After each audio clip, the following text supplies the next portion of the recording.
आपने अच्छा क्वेश्चन किया, तो मैं चाहूंगा कि इस जो हमारा पैकेज से रिलेटेड कई लोगों का ये क्वेश्चन आता रहता है, और कई लोग बार बार कॉल करके ये भी बोलते हैं, सर क्या पैसा हमें अभी से इकट्ठा करना पड़ेगा या ये करना पड़ेगा। तो मैं आपको बता देता हूँ, आप लोगों ने अभी से ठीक 15 दिन 20 दिन पहले एक अमंग वेबिनार करके हुआ था, हमंग करके, जिसमें हमारे सीओ मुप्रा जी ने पैकेज से रिलेटेड बहुत ही जबरदस्त जानकारी हमारे बीच में शेयर की थी। तो किसी ने क्वेश्चन किया था पैकेज से रिलेटेड, तो पैकेज से रिलेटेड पहला उन्होंने बताया था कि कुछ पैकेज वीकली रहेंगे जिसका आपको वीकली पेमेंट करना पड़ेगा, और कुछ पैकेज ऐसे रहेंगे जैसे मतलब आपको वन टाइम के लिए पे करना पड़ेगा, और कुछ रहेंगे मंथली और कुछ रहेंगे ईयरली। इसके अलावा अगर किसी के पास 1 रुपया भी नहीं है तो भी उसको घबराने की जरूरत नहीं है, क्योंकि ये जो 4 प्रोडक्ट आ रहे हैं उसमें से ओ मेल और ओ नेट 100% फ्री है, और इनका जो कंपेनिंग में अभी से ही जो इनके द्वारा आपके डाउनलाइन में जो कंपेनिंग होगा, और जो भी पर्सन आएगा, जो भी हमारे प्रोडक्ट, जैसे मान लीजिए इसके साथ में पे वाले भी आ रहे हैं, जैसे ओ कनेक्ट आ रहा है। अगर मान लीजिए कंपनी ने चारों प्रोडक्ट कल ही लॉन्च कर दिए हैं, और ओ नेट अगर ऑल ओवर वर्ल्ड में चल रहा है, कई लोग यूज कर रहे हैं, तो उनको ओ कनेक्ट की भी रिक्वायरमेंट होगी, और जब वो ओ कनेक्ट लेंगे तो आपको बोनस मिलना तय है। और हमारे मिस्टर शिव एस मोपरा जी ने ये क्लियर कर दिया है कि जो भी पेमेंट आएगा उसी से आप अपना पैकेज भी बाय कर पाओगे। ओके, तो पैकेज को लेकर अगर कोई भी किसी के मन में सवाल उठ रहे हैं, तो मेरे हिसाब से आप बिल्कुल इसके बारे में आपको जरा भी 1% भी टेंशन लेने की जरूरत नहीं है। और दूसरा आपने पूछा था ओ डोंगल को लेके, तो ओ क्रिएट नाम का जो हमारा प्रोडक्ट होगा, वह उसका काम यही रहेगा कि आप अपनी सुविधा के अनुसार अपनी वेबसाइट को बिल्डअप कर पाएंगे। तो मैं चाहूंगा इसके बीच में और कुछ सरताज अबीब सर आप कुछ ऐड करना चाहे तो मैं आपको अनम्यूट का ऑप्शन दे रहा हूँ प्लीज, और उसके बाद में जगदीश सर आप भी थोड़ा सा ऐड ऑन कीजिए। फ्रेंड, इस दोस्त का सवाल है कि क्या जो हमारा डोमेन है वो पैकेज के पहले होगा या बाद में होगा।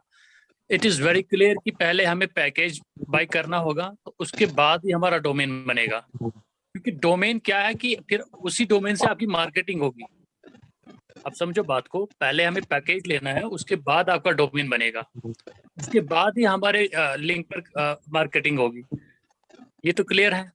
इसके अलावा मैं 2-3 मिनट, बस खाली 2 मिनट में लेता हूँ। मुझे अपनी कुछ 1-2 पॉइंट रखने हैं, तो मैं ज़्यादा आप लोगों का टाइम नहीं लूँगा। अच्छा, सबसे पहला पॉइंट मैं क्लियर करना चाहूँगा। देखिए, ऐश मुफारे सर जो है, मैं टाइम एंड अगेन बता रहा हूँ आपको कि वो ना मार्केटिंग के बहुत बड़े खिलाड़ी है, और आपका जो नहीं है, मैं 100% गारंटी देता हूँ, हम लोग भी फेल नहीं है। क्यों? उसका एक रीजन है, मैं बताता हूँ आपको। ऐश मुफारा साहब ने जब ये कंपनी स्टार्ट की, ऐश मुफारे साहब हम 14.5 लाख लोगों को सिर्फ फाउंडर बनाते, लेकिन फाउंडर के साथ मैं आपसे पूछता हूँ, हमें क्यों पैकेज लेना पड़ा? क्यों? क्योंकि जब ऐश मुफारे साहब ने कंपनी शुरू की, उसने एक रिस्क कवर की। रिस्क किस लिए कवर की? उस टाइम उसने रिस्क इसलिए कवर की कि फाउंडर्स जो है उनको भी पैकेज लेना है। क्यों पैकेज लेना है? क्योंकि हम लोग एक तो फाउंडर है पहले, उसके बाद हम लोग कस्टमर भी रहेंगे। समझो, इस बात को समझो, हम लोग पहले फाउंडर है, उसके बाद कस्टमर भी है। और ये 14 लाख कस्टमर ढूंढते ढूंढते बहुत सारी कंपनियों को 10-10 साल भी लगे हैं, 20-20 साल भी लगे हैं। ये 14 लाख 14.5 लाख कस्टमर बना रहे।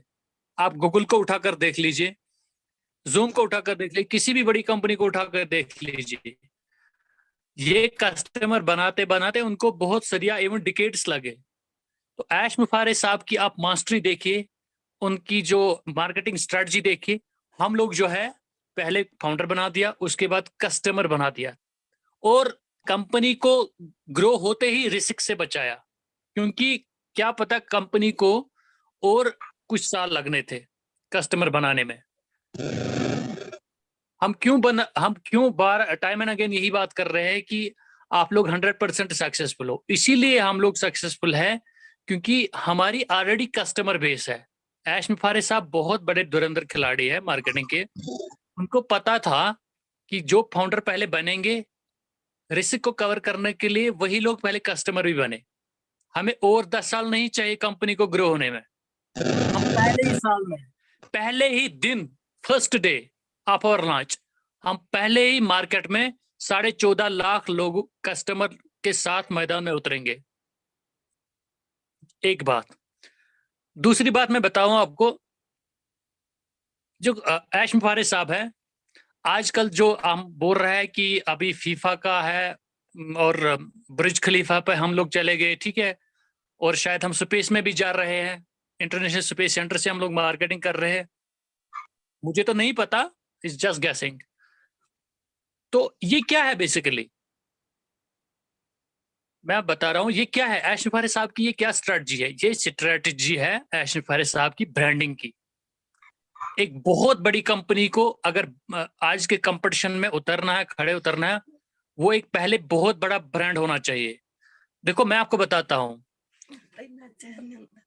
जो एप्पल के सीईओ है, एक बार उनसे पूछा गया, जो स्टीव जॉब्स को एक बार पूछा गया कि एप्पल ऐसे बहुत बड़ा ब्रांड क्यों बन गया और आप लोग क्या बेचते हो? उसने कहा हम कुछ नहीं बेचते हैं, हम सिर्फ लोगों के इमोशंस बेचते हैं। जब बहुत बड़ा ब्रांड बन जाता है वो लोगों का इमोशन बेचता है, फिर सिर्फ अपना नाम बेचता है, पैसा उसी को फॉलो करता है क्योंकि उन्होंने उस लेवल का वैल्यू बनाया होता है। आज जो ऐश मुफारे साहब कर रहे हैं ना, वो बेसिकली अपनी इस ऑन पैसिव की ब्रांडिंग कर रहे हैं। कस्टमर तो उनको पता है, वो उसके बड़े खिलाड़ी है, कस्टमर तो वो मिलियंस हमारे पीछे दौड़ाएंगे। लेकिन पहले हमारी कंपनी का जो ब्रांड है ना, वो मार्केट में जितने कंपटीशन में है, जितने हमारी कंपटीशन में है, उन सबको पीछे धकेलना है। उसके लिए एक ब्रांड चाहिए ताकि हम कल लोगों के पास जाकर भीख नहीं मांगे कि हमारी प्रोडक्ट्स इतने अच्छे हैं, खरीद लो। नहीं, लोग खुद दौड़ दौड़ के आने चाहिए क्योंकि हम लोग, हमारे मुफारे साहब जो है वो ब्रांड बना रहे हैं, बहुत बड़ा ब्रांड बना रहे हैं। ये दूसरी बात। तीसरी बात मैं जो रखना चाहूंगा,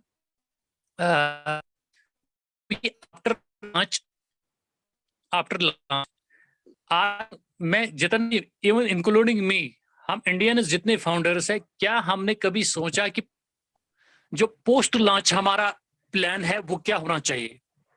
आप जाकर जितने भी हमारे यूरोप के जितने भी ये फाउंडर्स हैं, उनसे जाके आप कभी बात कर लीजिएगा। उन्होंने इवन पोस्ट लॉन्च का भी प्लानिंग तैयार किया है। उनको पता है कि एप्पल्स आने वाले हैं, हमारी कोई प्लानिंग नहीं है। आपको मेरी बात अभी समझ नहीं आएगी। जब हम लोग लॉन्च हो जाएंगे, उसके बाद जब हमारी बास्केट में एप्पल्स गिरने शुरू हो जाएंगे, तो हम क्या है, हमें मान लीजिए एक इमरजेंसी में हमें डिसीजन भी नहीं लेना आएगा कि हम लोगों को करना क्या है। अब आपको मेरी बात मजाक लगेगी, लेकिन आप देखना, जो ही हम लॉन्च हो जाएंगे, हमारी बास्केट में एप्पल्स गिरने शुरू हो जाएंगे, तो हमें खुद समझ में नहीं आएगा हम क्या करेंगे। अब चौथी बात, हम ना ऑन पैसिव के ग्रो होने के साथ साथ हम लोग अपनी पर्सनालिटी को ग्रो नहीं कर रहे हैं। आप फॉरेन के बहुत सारे लीडर्स को देख लीजिए, उनकी पर्सनालिटी हर एक दिन चमकती है, हमारी घटती है इंडियंस की। क्यों? हम लोगों के पास बहुत सारी समस्या है, हमें घर भी चलाना है, हमें बच्चों की एजुकेशन भी देखनी है, हमें और भी मसले हैं। लेकिन वो लोग ना उनसे उठ के फिर सोचते हैं।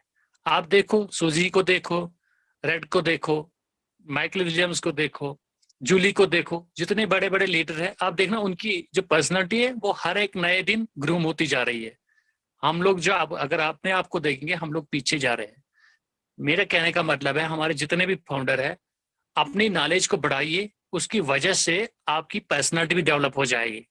अनपैसिव बहुत बहुत बड़ा प्रोजेक्ट है, इवन हमारी इमेजिनेशन से बाहर। अभी आप परसों जो एक डॉक्टर किनोर शाह के साथ एक मीटिंग हुई थी, उसमें जो है ऐश मुफारे साहब और किनोर साहब ने ये डिस्कशन किया था कि आर्टिफिशियल इंटेलिजेंस को हम कैसे हेल्थ केयर में ला सके। देखिए आजकल मैं एक एग्जांपल बता रहा हूं आपको, सर्जरीज होती है डॉक्टर्स के द्वारा, उसमें एरर का इशू रहेगा। कोई डॉक्टर 100% कोई सर्जरी नहीं कर पाएगा, कोई ना कोई एरर रहेगा। लेकिन अगर आर्टिफिशियल बेस्ड सर्जरी होगी, रोबोटिक से होगी, उसमें 0% एरर रहेगा, क्योंकि रोबोट्स जो है वो सर्जरी परफॉर्म करेंगे, उसमें 100% एक्यूरेसी होगी। ऐश मुफारज साहब का विजन बहुत बड़ा है। 3D प्रिंटिंग को आप उठा के देख लीजिए। हम लोग ना पूरे जो कंस्ट्रक्शन इंडस्ट्री है, इवन आर्गन नए बनाने जो ह्यूमन ऑर्गन्स है उनको तैयार किया जाएगा 3D प्रिंटिंग से।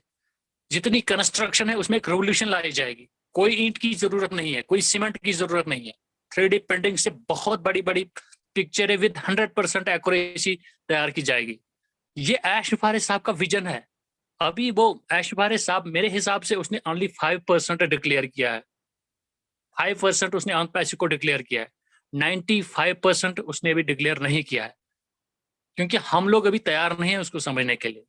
बस मैं कंक्लूड करना चाहूंगा इसी के साथ कि जितने फाउंडर्स हैं ना, मेरी एक ही रिक्वेस्ट रहेगी आप सबसे कि अपनी नॉलेज को बढ़ाइए ऑन पैसे को लेकर। बस छोटी पिक्चर नहीं देखनी है, बहुत बड़ी पिक्चर है। ये एक समंदर है, पूरा ओशन है। Thank you very much. Thank you Sampat Patel ji.